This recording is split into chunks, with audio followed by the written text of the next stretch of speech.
My name's Sam Dakin. I'm coming to you all the way from New Zealand, and this is the Mental Game Podcast.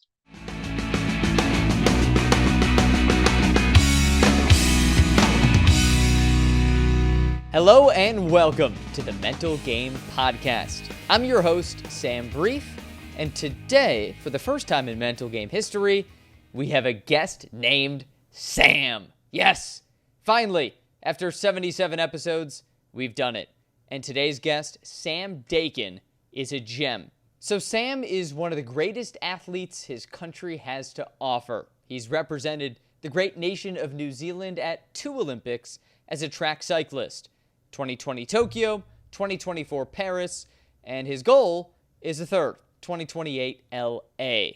Not only is he a great Olympic cyclist, but he's also a great mental health advocate, because Sam, like me, and like so many millions around the world, has battled mental health difficulties over the years. Obsessive-compulsive disorder, depression, anxiety, all things that he's come to terms with in the last few years. And for Sam, it's been a really organic process of self-discovery, seeking out therapy, identifying his issue, and then strategies to cope with it. Now, his strategies will inspire you and might even change the way you live your life. He stares at a blank wall for 45 minutes before starting his day. Something that I know and I'd bet probably you, would really struggle to do. Sam's awesome. He's great to talk to. He also started a really successful coffee business that wants to change the way you think about your morning routine. So you'll love this chat with Sam, and it's coming in 3, 2, 1. Welcome, Sam. Kia ora, everyone. It's good to be here. Thanks for having me on, Sam. Great name. You got a great name. Great name. It's 10 out of 10. I'm just talking about your first name. You could have a better last name. It could be Brief. Who knows? But yeah, the first name's great. I love it. Is your Sam short for Samuel also? It is, Okay, but I only great. get called Samuel Joseph Dakin if I'm in a lot of trouble from my mother. And I only get called Samuel. Samuel Bates Brief when I do something wrong. But There you go. I never do anything wrong. I mean, come on, look at us. We're great. We're perfect. Yeah, absolutely. Okay, We're so perfect. we got about half of our listeners watching, and they can see this Okay. beautiful background, Yeah, beautiful green trees. You're sipping coffee in your backyard in New Zealand. And then the folks who are listening, they can't quite see how beautiful this is. So just tell me where you are, explain your surroundings, and show off your pizza oven, please. Yeah, for sure. Yeah, so I'm sitting in my front yard. We're blessed in New Zealand that most of the houses around here have a lot of land and a lot of nature. So for those who can't see me, I'm just sitting at my outdoor table. Got some beautiful trees in the background. I'll pick up my iPad, and I've got a little pizza oven this way, over there, just behind me, which we use a lot in the summer. Light it up, make some dough from scratch. So look, it's a lot of fun. I really like coming home to this place. I've been here only a year now. I lived in my last place for 7 years, but it's been really nice having a relaxing place to come home to, and we sit outside a lot and chat, and I really like making good food and good coffee. So and being in nature is just really good for everything, really. It's good for mental health, which brings us into the podcast. And Sam, I want to start with coffee because it tells a big part of your story in the way you describe your company. So you started a few years ago this company called Slow Coffee Roasters, SL period OW Coffee Roasters. And you describe it as the world moves fast, so slow down, roast some coffee. Tell me why that concept of slowing down is so important to you and the inspiration for starting this. Sure, yeah. I think I've managed to kind of tie sport and mental health and a business all into one, and all my passions into one place, which has been a real privilege. And when I was coming through cycling, I naturally came across coffee. Cyclists always stop at cafes. And I just fell in love with the idea of making it at home, but making good coffee at home. And in Cambridge, there was no good cafes. The coffee everywhere was pretty average. It's a little bit better now. So I became obsessed with just making it at home, and the way my brain's always worked, and I just became more intrigued. And I did a degree in entrepreneurship and innovation through Harvard Extension School, which really kind of opened up my mind to what it would be like to start my own business. And naturally, I think the next step in coffee was to learn how to roast. So I got online and I found a coffee roaster and started roasting it in my garage. I had no idea what I was doing. I just thought, how hard could it be? Ignorance is probably my greatest asset because you just have to figure it out as you go. And that's exactly what I did. Started a website, and then I thought, well, if I've got a website and a business, it probably needs a name. And one of the things that throughout my mental health journey that started in 2018 with kind of severe OCD and depression and anxiety was I worked really hard with my psychologist, David Galbraith, to establish a place that we would kind of bring myself back to being present. Because one of the things OCD does, or even depression as well, is it drags you away from a lot of the rooms you're in, and your mind's just constantly wandering. And for those that have suffered this, they'll completely resonate with what I'm saying. And so we really focused on each morning when I was making my coffee, sitting with my coffee, I would put my phone down. I would either talk to the person next to me, and I would really focus on being present with that cup and enjoying it. So it just kind of came to me. I was like, well, slow coffee roasters make a lot of sense. I've spent my whole life trying to slow down over it.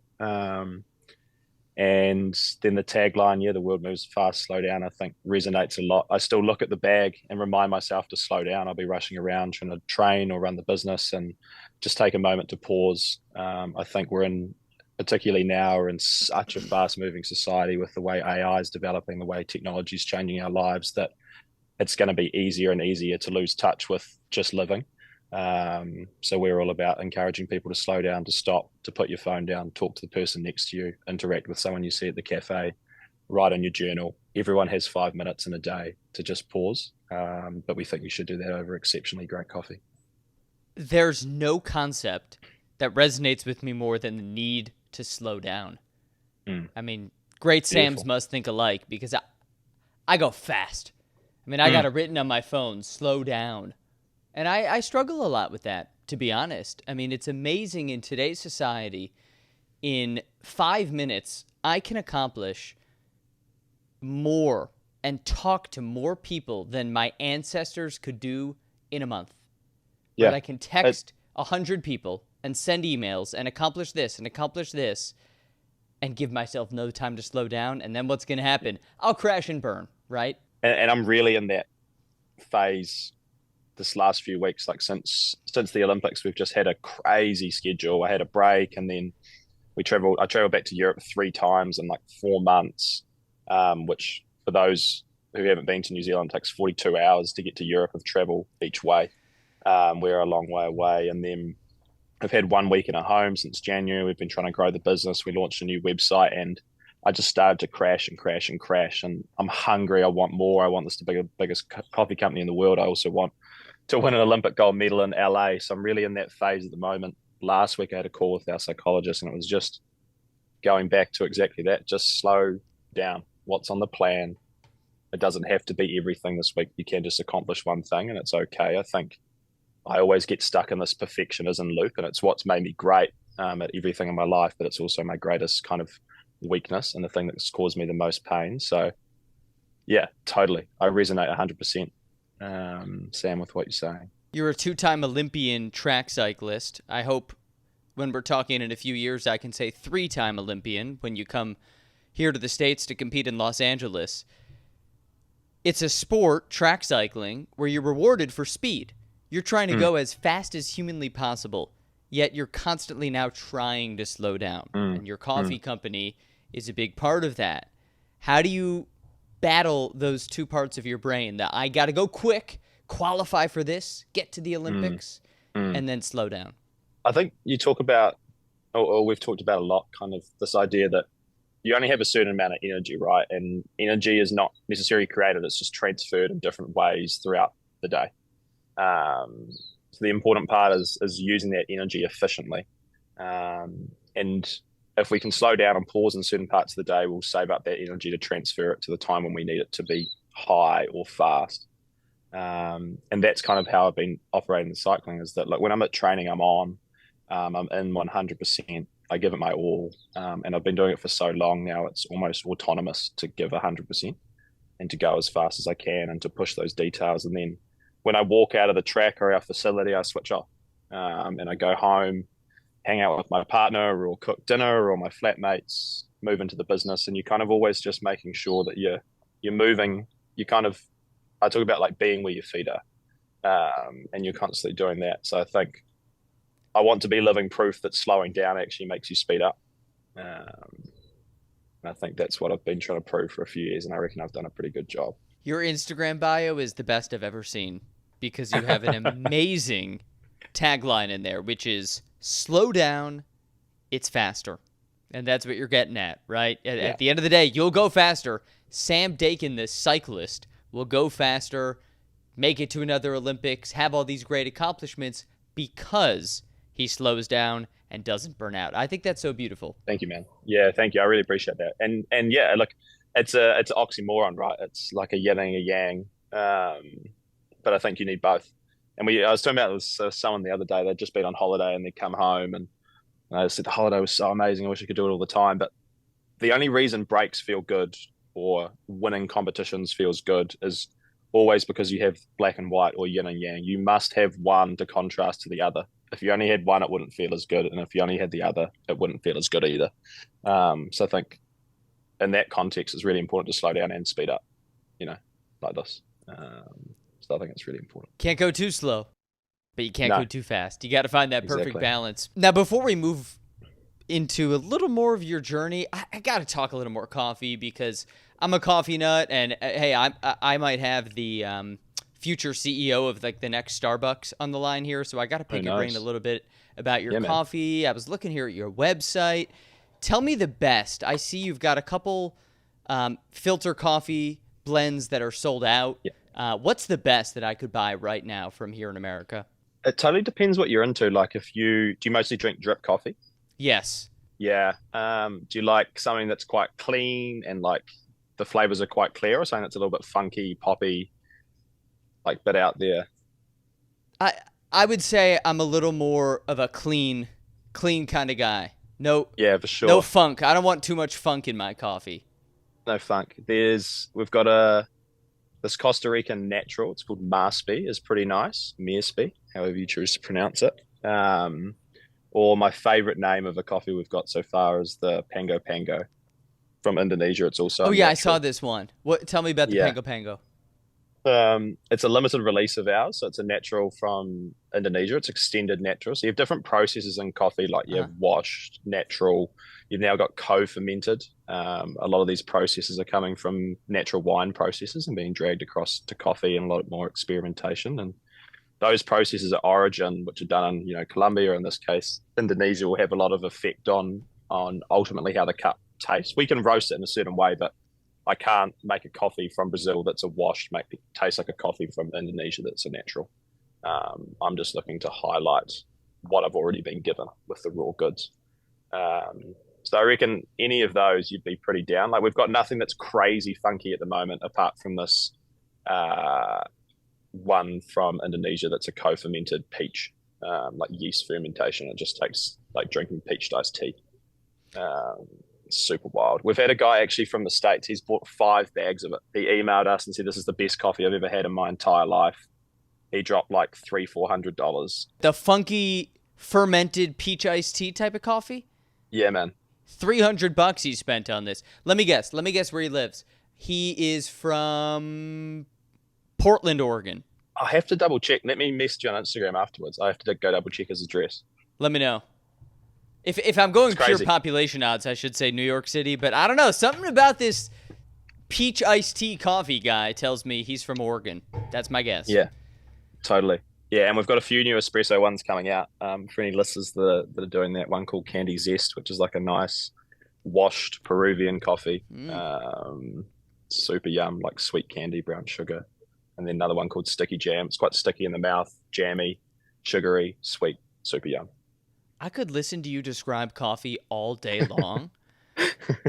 But let's change the topic. Why don't we? Let's go, man. Let's Sam, go. I Sidestep. want to hear a little more about your journey because you have turned into, I believe, such a great advocate in the mental health Thank you. community. It's so important. Listeners of this podcast know how important I believe it is in the sports world to have big, strong men like you who open up about their mental health. So, with that being Thank you. said, take me through the time when you first started to come to terms with your own mental health journey. Yeah, totally. It's a great question. And thank you for the kind words. I think it's really important. particularly for men that we speak, because I think it's not our greatest asset. So I just encourage men to talk how they're feeling. But for me, it started at, like, I can actually pinpoint the day where it started, which is the craziest part. I was in your guys' part of the world, down in Pennsylvania, in a place called Trexlertown. We used to do a 2 month stint there, and I had no mental health issues my whole life. I was 22 or 23 years old. It was in 2018, and one day I woke up and this quite just intrusive thought really just started ruminating in my head. And it was kind of there for a little bit. I was, oh, it's a bit weird, but everyone has weird thoughts, so I don't really think too much of it. And then this thought just stuck with me for the next 2 years, to the point where it got up to 16 hours a day from the moment I woke up, from the moment I went to bed. I had these constant kind of doubts and these thoughts. And I had no idea what it was. Like a OCD wasn't something I was familiar with. And if I was familiar with it, I was familiar with it in the form of, you flick the light switch off 80 times before you get on the plane, and you have to clean the house before you do this. And I certainly had that aspect of it. Like, I remember not switching off a light switch, and I was fearful for the next 24 hours when we were traveling that the plane would crash because I hadn't touched that light switch. But for me, I had what I call pure OCD, which is basically exactly what I just described, like intrusive thoughts of any type of nature, that make you feel uncomfortable, and you don't know what to do with them. And what OCD feeds off is the idea that you're trying to push it away. You're trying to get rid of it. It loves that. And it just gets worse. And as humans, all we want to do is get rid of the pain. So I'm like, go away, go away, go away, for so long. And it wasn't until I spent hours on Reddit, or, describing my facts or what was going on in my head. And I stumbled across this one thread, and I went, oh my God, I'm not crazy. There's other people suffering with OCD and these intrusive thoughts of many different contexts. And I felt free. And I was so fortunate that I was close to my parents, and I told my mum about it. And throughout this time, no one knew I was struggling. I did 2 years of everyday constant ruminating thoughts in my head. I adjusted my behaviors. I adjusted the people I was seeing because it made me feel uncomfortable. And straight after that, I started talking about it. I went and saw a psychiatrist, and I was way, way better. But it certainly wasn't the end of that battle or journey. I think it was just a reprieve. And then I kind of got lazy on it. I didn't do the things they told me to do in terms of like cognitive behavioral therapy, and continuing to like lean into some uncomfortable kind of activities you do to help your brain. And I had a real kind of backward step 6 months after that. And then, yeah, from there on in, I kind of came out of that. And I look back at it now that it was a real privilege, because I had to dig so deep to understand myself, and I wanted to understand where this pain was coming from and why my mind was doing these things, why it was self-sabotaging, basically. And because of that, the happiness I've got off the other side of this, the way I've been able to live, the purity I've been able to have, the presence I've found, the way I've competed at competitions, the performance that's come off the back of that, I would not have had to go there without this massive challenge in my life. And the other part of when I came off the back of it was that, well, I feel really comfortable talking about it now. I've suffered through it. There's got to be so many more people that go through this that don't talk about it. And I already knew 2 or 3 people directly around me that had gone through the same thing. I thought, if I know 2 or 3 people in this tiny little town of Cambridge, there's hundreds of thousands of people out here. And I suffered for 2 years and I couldn't find anything about it, and I was searching. So I wanted to start talking about it. And that's kind of where the advocacy part came in, and the opportunities I've had through that have been incredible. The people that have reached out and helped, and said I've helped them, has been a real privilege. So it's something I will continue to do for the rest of my life. Sam, thanks for sharing the journey. Pleasure. And I'm hearing like a really structured multi-step process. There's Totally. you realizing you might have something going on. Then there's the escalation of it. There's you finally finding, the word, in this case, obsessive-compulsive disorder, that describes what you have. It seems like you found it on Reddit. All good things are found on Reddit, so that makes Yeah, sense. exactly that. Yeah. Then there's you seeking help. You started Mm, seeing a psychologist, and then there's you talking about it. And you do that in some very public forums. mm. So honestly, I'm most curious right now about that moment where you found on Reddit just a name for this, a community of others who experience similar things. How important was that for you at the time? Oh, I think that was everything. And I think that's everything as humans we're always searching for, because when we go through these things, if you look at physical health and you look at mental health, right? The amazing thing about physical health, as troubling as it is for some people and it's horrible and it takes away people's lives, we often have answers. And when we're given these diseases or we break a bone, people go, oh, hundreds of people have done this, or 1 in 10 have this, right? But with mental health, no one knows anything. We're suffering these things. We don't know if it's exactly what someone else has suffered. And in the world for a long time, no one talked about it at all. So people just suffered. And so we're always looking to know, and we always gain comfort from the idea that other people were going through the same thing. So for me, it was everything. For me, it was I'm normal. I'm not weird. People have seen this before. It's treatable. I'm not going crazy. Um, I'm not a bad person for thinking these things or having these thoughts. So for me, that was 90% of getting the way there. And it's the same when I've talked about it to people, they've said the exact same thing, like knowing that, and particularly me in a privileged position of, living, being a high performance athlete in New Zealand and representing the Fern on the world stage, people really look at you and they go, well, if he's suffering like that and he can go to 2 Olympics, then it's okay for me to do it as well. How's it affected you in your sport? I mean, you're an Mm, incredibly high achiever. You're in the top 0.1% of humankind. You've gone to 2 Olympics for crying mm. out loud. So when you're on the bike, are you conscious of anything other than just the job at hand? Is this affecting you? I think when you're in the race, no, because I think there's so much going on around you. Um, that you're just so stimulated in that sense that you're not really thinking about that. But it's more in those times when I was suffering that the lead in, right? There's a lot going on in your brain, the pressure. We spend a lot of time in our hotel rooms leading into competition because the nature of what we do, you just rest. You do as basically as little as possible in the last 2 weeks leading in. So when I was really bad and I was having this they also call OCD, the French call it the doubting disease. So you start to kind of just doubt everything, your preparations or whatever it is in your life. So I'd spend a lot of time thinking about that. Have I done enough? Do my legs feel good enough? I'd spend a lot of energy basically thinking.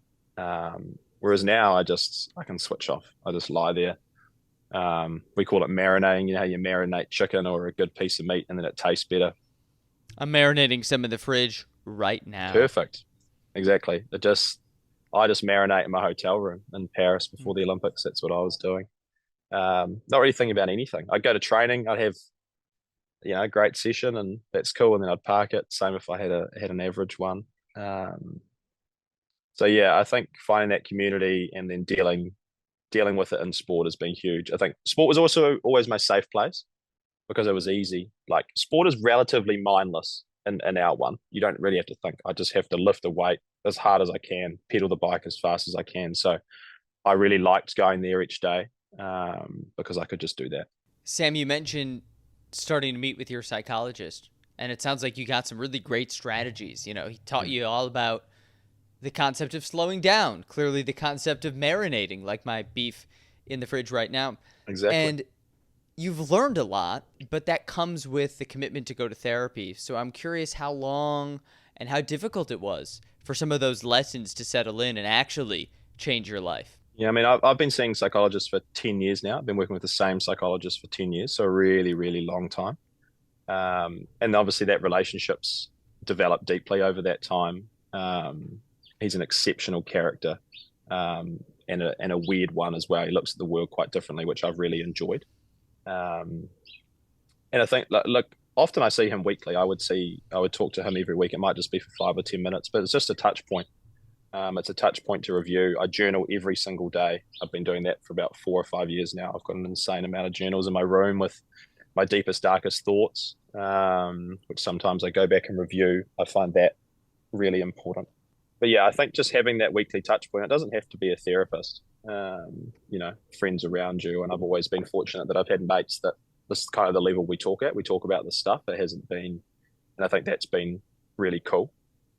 And if you give, people give back as well. They talk to you about how they're feeling. And I've always really enjoyed that. So those are the places I heal as well outside of therapy. And I think going to therapy is great. It's really important because it does two things, right? It's a place to talk, but it's a place that they don't know you. And I think that's quite important. Like we get so caught up in our world, whatever that looks like, whether it's your job, it's your community. We get so caught up in these little bubbles that these issues that are actually quite minutely small feel so big and so important. But if we can get outside of those, we start to realize that life's a little bit easier and not quite as stressful as we first thought it was. We act like every little development in our lives is like breaking news flashing across the country. It's not. We're in our little worlds, so it's helpful to get a touch point with the outside. 100%, man. 100%. What do you do to marinate? I mean, when Sam is in his hotel room in Paris trying to do nothing, what is it? You watch a TV, you listen to a podcast, you're just sitting there reading? What does it look like? Yeah, I mean, if I run you through a day, like say we had a day where we don't have training, we just have a road ride. I just wake up whenever I wake up, make a coffee, light a candle. I try and take a candle or some incense with me so it feels a little bit like home, smells like home. I like that, maybe listen to the news or just sit there. Like one of the things David Galbraith, my psychologist, and I did when I was in the midst of my struggles was we talk about sitting with it. Like often people try and fight the pain, and that's what I was referring to before, is that we want to get rid of the uncomfortableness as humans, but often the goal is actually just sitting with the uncomfortableness, like just let it be there. Because if we fight it, it will stay. If we let it be and say, oh, you're not that bad, just come on in, often it will leave us. So I used to get up and I just used to sit in my chair and stare at the blank wall for as long as I could. And I think I got up to like 45 minutes. And I just sit there. I just look at the wall at 6 a.m. in the morning before gym and just be with whatever came in, whatever came out. Try not to judge it. And I do that quite regularly. And that's something I continue to do. Like if I have my coffee, I like to just sit in bed and stare, I don't know, at the TV, out the window, and just see what comes in out of my brain. And I think those you need that regularly on the day. We're so stimulated now. Music, podcasts, headphones in, do some work. So I'm always looking for 5-10 minutes when I'm still a little bit sleepy before my brain really starts to activate to just chill. So I do that. Yeah, watch a bit of a TV show. I leave my phone in my bedroom. I'll go down to breakfast, really connect with everyone. If I leave my phone in my bedroom, I end up staying at breakfast for a long time, catching up with my teammates, seeing how everyone's day is going or what's ahead. Go out for a little road ride, stop at the cafe. Usually try and stop at the cafes for as long as I've ridden. You got to run a 1-to-1 ratio. Have a few coffees, get back to my room. Yeah, just, I don't know, watch a TV show. I really enjoy working on the business as well. We're really trying to grow our e-commerce at the moment, so I find that quite relaxing to just tick away. Working on the online store, doing some sourcing, always trying to learn stuff. So, but yeah, just a lot of time lying down. As cyclists, we say if you're standing up and you could be sitting where you should be lying. Oh, that's great. Yeah, that is great. It's an art though. It's a skill to marinate. I wasn't very good at it when I first came into. It's hard, dude. So much respect, first of all, because 45 minutes of staring at the wall at 6 a.m. It's one of those things that it sounds so stupid easy, but it is so hard. I want to try that tomorrow because I bet I can't get to 45. I bet if I try it tomorrow, I can get to 20. I mean, with a little bit of practice, I could probably do it. But man, that's hard. That takes skill.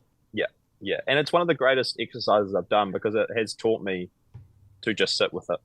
And when I wake up and I feel a bit off, it's not really that nice, but it's here. So let's just let it be. And I said this on a podcast a while ago as well, and I think I wrote it down somewhere, but my my darkest days ultimately ended up being some of the best days because I woke up with no judgment of how I was feeling. I just let myself be. I rolled throughout the day, put one foot in front of the other, roll from one activity to the next. And it's kind of a slow burning effect that you start to feel better because you haven't tried to fight it. You haven't spent the day going, oh, how do I feel better? I want to feel better right now. How do I feel better? I need to do this. I need to feel better. Like it's okay to not feel good all the time. So I've found that's really powerful. It's okay to not be okay. Yeah, spot on. One of life's most valuable lessons. You don't need the answers. Sam, before I let you go on with your day and continue to lie, marinate, train, whatever you've got going on, I want you to leave us with a piece of advice. So give me something for my listeners that we can latch on to. If you feel in pain or uncomfortable, but you are actively helping yourself, just sit with it for a little bit. Don't judge it. Let it be there and just observe what happens, because I think you'll be really surprised. Just be. Slow down. Let the coffee roast, right? Spot on, Sam.